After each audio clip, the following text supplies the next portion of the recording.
로마서 전반의 주제는 오직 믿음입니다. 좀 더 살을 붙여서 말하자면 행위가 아닌 오직 믿음입니다. 오늘 말씀은 사람이 의롭게 되는 것은 과연 믿음이냐 행위냐, 유대인들과 그것을 논쟁하는 내용입니다.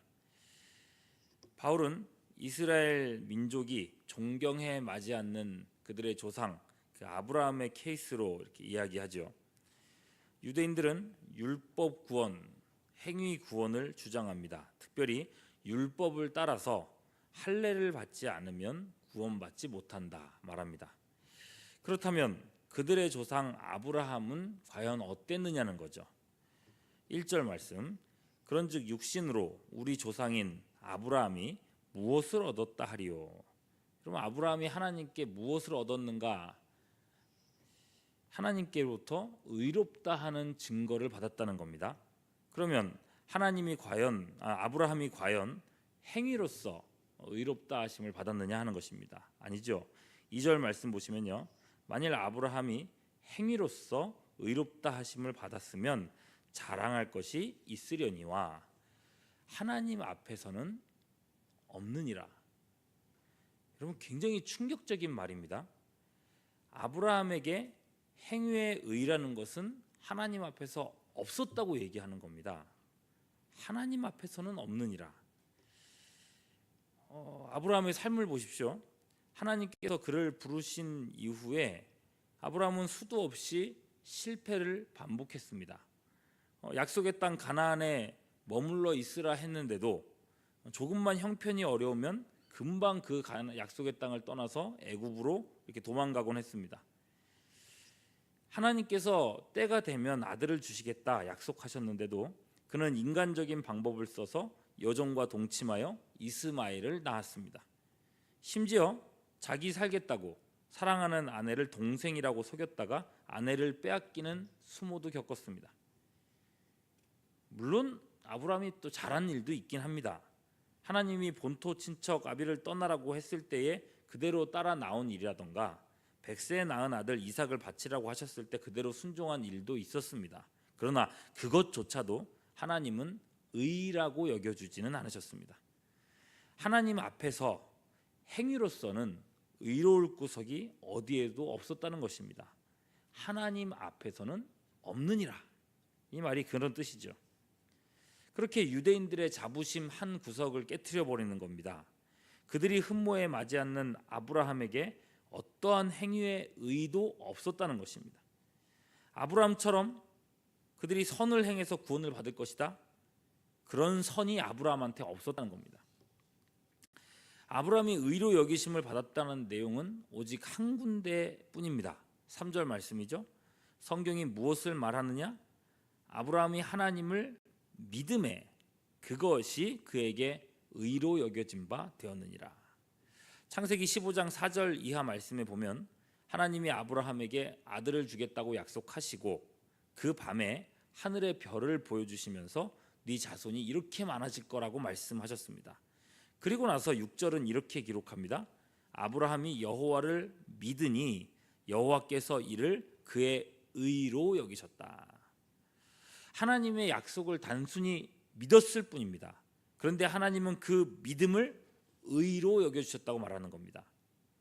그러면 그 믿음이 대단한 믿음이었는가?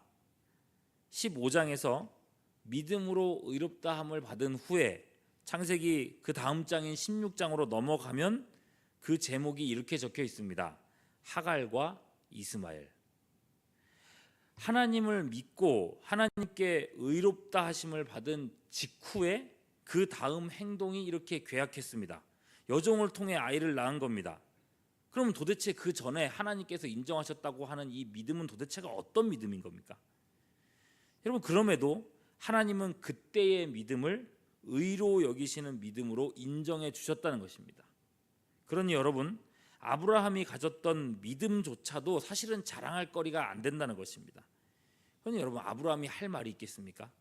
그 믿음이라도 정말 그렇게 막 순결하고 흠모할 만한 그런 믿음이었다면 하나님 앞에 아브라함이 믿음이라도 들이댔을 겁니다. 하나님 그래도 제가 믿은 만큼은 잘 지켰습니다. 근데 그게 아니었던 거죠. 오늘 본문 4절이요. 일하는 자에게는 그 삭시 은혜로 여겨지지 아니하고 보수로 여겨지거니와. 만일 아브라함의 의가 행위의 의였다면 아브라함도 하나님 앞에 당당했을 겁니다. 왜요? 하나님, 내가 열심히 살았고 내가 의롭게 살았는데 당연히 나를 인정해 주셔야죠. 내 노력에 대한 보상을 주셔야죠. 그게 아니라는 겁니다. 아브라함은 전혀 일한 것이 없었습니다. 그 믿음조차도 신실한 것이 못 되었습니다. 아브라함에게는 아무것도 하나님 앞에 들이댈 것이 없었습니다. 그럼에도 하나님은 그를, 그 믿음을 의롭다고 여겨주셨습니다. 혹자는 이런 상황을 수치스럽게 여길지도 모르겠습니다. 아니 그러면 내 선행은 아무 가치 없다는 얘기입니까? 인간성의 고귀함은 뭐가 되는 겁니까? 이렇게 말하는 사람들은 여전히 인간의 죄성을 과소평가하고 있는 겁니다. 여러분, 인간성의 가치라고요? 하나님 앞에서는 전적으로 타락한 죄덩어리일 뿐입니다. 이사야 2장 22절은 우리네 인생에 대해서 이렇게 말하고 있습니다. 너희는 인생을 의지하지 말라. 그의 호흡은 코에 있나니 샘할 가치가 어디 있느냐. 그 숨에 샘할 가치조차도 없다는 것입니다. 하나님 앞에서 인간의 행위라는 것은 전적으로 무능하다는 거죠. 그래서 의롭다 여김을 받는 것, 일한 것이 없는데도 의롭다고 여기심을 받는 사람은 복되다 하는 것입니다. 이스라엘 민족의 자랑 다윗 왕도 그걸 인정했습니다. 일한 것이 없이 의롭다 여김을 받는 것을 복이라고 합니다. 7절 8절 이렇게 노래하죠. 불법이 사함을 받고 죄가 가려짐을 받은 사람들은 복이 있고 주께서 그 죄를 인정하지 아니하실 사람들은 복이 있도다. 참으로 복된 사람은 칭의의 은혜를 받은 사람이라는 것입니다. 죄악된 인간성 때문에 절망하던 사람, 자기 내면이 썩어 있음을 발견하고 어쩔 줄 몰라 하던 사람, 죽음의 공포 앞에서 두려워 떠는 사람, 지옥의 영원한 형벌을 참으로 무서워하는 사람, 여러분 이런 사람들은 이 은혜가 얼마나 엄청나고 복된 건지를 알 수 있습니다. 바울이 그랬고요. 종교개혁자 루터가 그랬습니다. 역사를 보면요, 하나님께서 위대하게 교회를 위하여서 쓰신 사람들은 한결같이 자기 자신에 대해서 이렇게 절망했던 사람들이었습니다. 아브라함의 경우를 종합해 보시죠. 이스라엘의 조상 아브라함 역시도 믿음으로만 의롭다 하심을 받았습니다. 행위도 좀 있었을 것이다? 아니요. 바울의 이야기하기로 아브라함에게는 행위로 의롭다 함을 여김을 받을 일이 없었다고 얘기합니다. 아예 없었다고 얘기합니다. 이미 바울의 주장이 완전히 힘을 얻었습니다. 그러나 바울은 여기서 멈추지 않습니다. 유대인들이 그토록 붙들고 있는 이제 할례 문제까지 나아갑니다.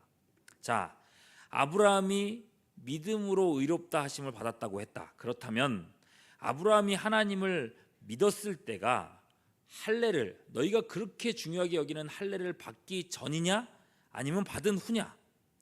할례를 받기 전이다라는 거죠. 할례를 받기 이전에 이미 믿음으로 의롭다 하심을 얻었다. 즉 할례보다 믿음이 먼저라는 겁니다. 여러분 이게 무슨 말입니까? 할례는 하나님의 의와 상관이 없다는 것입니다. 그러면 할례는 무엇인가? 11절 말씀이죠. 그가 할례의 표를 받은 것은 무할례 시에, 할례 받기 전에 믿음으로 된 의를 인친 것이다.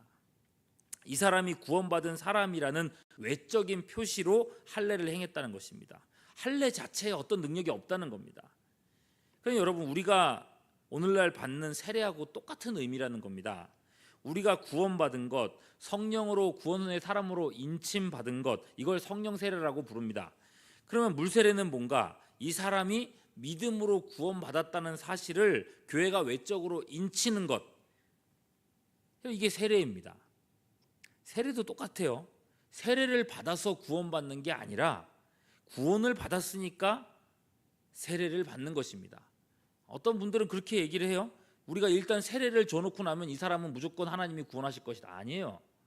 이 사람이 구원받았다고 교회가 그냥 인정하기 때문에 이 사람의 신앙 고백을 받고 그리고 그에게 대해서 증거로서 세례를 주는 것입니다.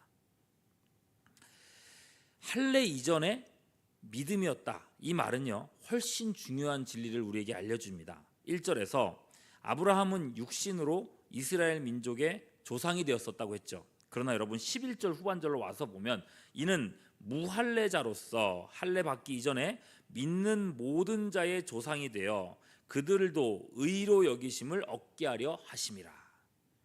만일 할례가 아니라 믿음으로 의롭다함을 받았다면 같은 믿음을 따라서 의롭게 된 바로 우리들이야말로 참 아브라함의 자손이라고 말할 수 있다는 것입니다. 즉 아브라함의 혈통적 자손이라서 의로워지는 게 아니라 아브라함의 믿음의 자손이라서 아브라함처럼 의로워진다고 말하고 있는 것입니다. 그러니 여러분, 자랑스러워해야 할 것은, 아브라함으로 말미암아서 자랑스러워해야 될 것은 유대인들이 아니라 사실은 우리들입니다. 참으로 복된 사람은 믿음으로 의롭게 된 사람들입니다. 다윗은 이신칭의의 사람이 복 있는 사람이다, 행복한 사람이다 노래 불렀습니다. 우리가 얼마나 복된 사람인가, 이 새벽에도 기도하며 그 사실을 묵상하며 다시 한번 발견하는 우리 모두가 될 수 있기를 주님의 이름으로 축원합니다. 기도하시겠습니다.